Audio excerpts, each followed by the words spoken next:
Hi friends, আমি Anima. Welcome to my channel Anima রান্নাঘর। আজকে আমার রেসিপি হলো পামপ্লেট মাছের ঝাল।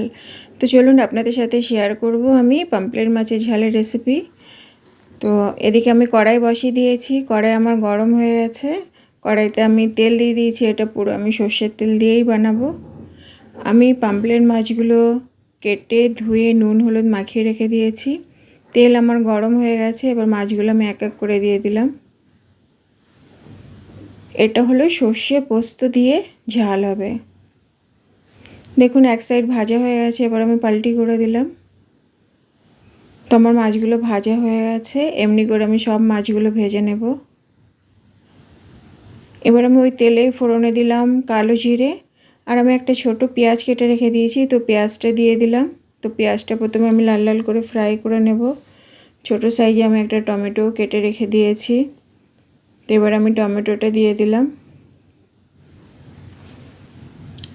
মশলাতে অ্যাড করলাম লবণ। লবণটা আপনারা স্বাদ অনুসারে দেবেন, যে যেমনি খান। আর দিলাম হলদি পাউডার,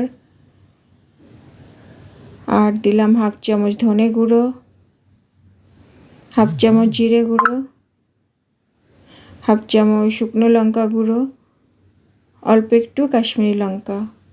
এবার এটাকে ভালো করে আমি কষাবো। আমি এদিকে 2 চামচ সর্ষে, 2 চামচ পোস্ত আর 5টা কাঁচা লঙ্কা একসাথে আমি পেস্ট করে রেখেছি। তো এবার পেস্টটা আমি এর মধ্যে দিয়ে দিলাম। তো এই সর্ষে পোস্তর পেস্ট দিয়ে আরও 2 মিনিট আমি কষাবো। সর্ষে পোস্ত বেশিক্ষণ কষাতে হয় না, কারণ বেশি কষালে পরে তখন তিতো হয়ে যায়। এটা অল্পই কষাতে হয়। তো দেখুন আমার এটা প্রায় কষানো হয়েই গেছে। এবার আমি এর মধ্যে পরিমাণ মতো জল দিয়ে দিলাম।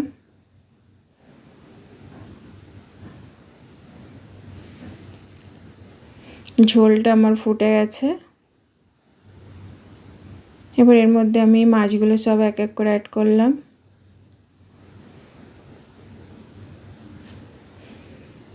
এটা হলো সর্ষে পোস্ত দিয়ে পামপ্লেট মাছের ঝাল। তো বন্ধুরা, আপনারাও ঘরে একবার সর্ষে পোস্ত দিয়ে পামপ্লেট মাছের ঝাল বানিয়ে খেয়ে দেখবেন। এর মধ্যে আমি 4-5টা কাঁচা লঙ্কা দিয়ে দিলাম।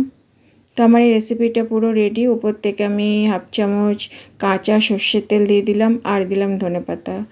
তো বন্ধুরা, আমার এই রেসিপিটা যদি ভালো লাগে তো একটা লাইক, কমেন্ট, শেয়ার, সাবস্ক্রাইব অবশ্যই করবেন।